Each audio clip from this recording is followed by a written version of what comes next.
இளமனூரில் உங்களுக்கு எல்லாம் தெரிந்த விஷயம்.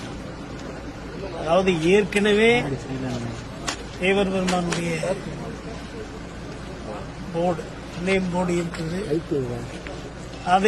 அதற்கப்புறம் ஒரு சில ஜாதியினர் எங்கள் போர்டை வைக்க வேண்டும் என்று வருகிறார்கள்.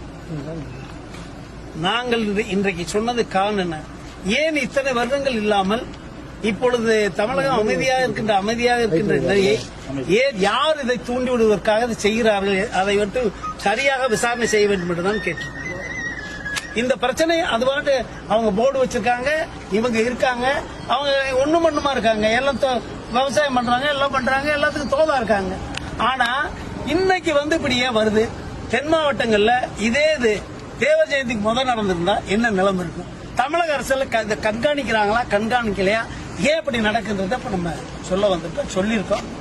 அவங்களுமே ஏன் இது திடீர்னு இந்த இது உருவாகுது, அதை நாங்க கண்டிப்பா இன்வெஸ்டிகேஷன்ல கண்டுபிடிச்சிருவோம். விரைவில் அது கரெக்டானு சொல்லுவோம். ஃபர்தர் அரெஸ்ட் வேண்டாம். ஏன்னா அவங்க எல்லாம் ரெண்டு சைடுமே அவங்க ஒத்து வாழணும்னு நினைக்கிறாங்க. அதனால பீஸ் கமிட்டி போட சொல்லியிருக்கோம். அவங்களும் போடுறதுக்கான வேலையை செய்யணும்னு சொல்லியிருக்காங்க.